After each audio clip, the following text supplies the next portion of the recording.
Mi smo Studio Fleka, bavimo se dizajnom i razvojem mobilnih i web aplikacija. U saradnji sa ICT Cortexom radimo na praksi za srednjoškolce u toku ljeta.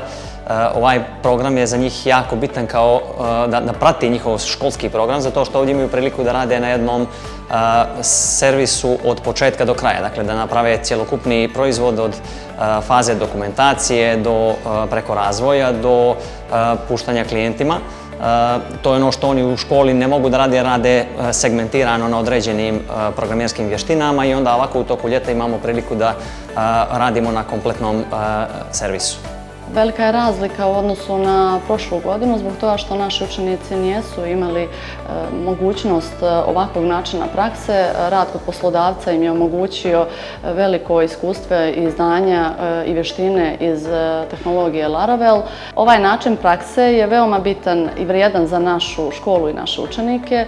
Utjecat će na kvalitet znanja učenika kao i iskorišteno iskustvo i znanje mentora na profesora.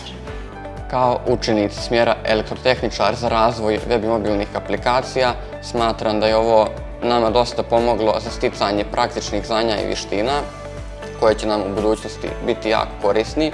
Puno nas raduje to što ćemo sljedeće godine također imati priliku da se prijavimo na Android kurs koji će nam pomoći da dodatno usavršimo naša znanje i vještine iz programiranja. Ja sam ove godine završio srednju školu i upisao Prirodno-matematički fakultet, a ova praksa mi je sigurno pomogla i stavila me u prednost. Također me je spremila za ono što me čeka na fakultetu i na poslu.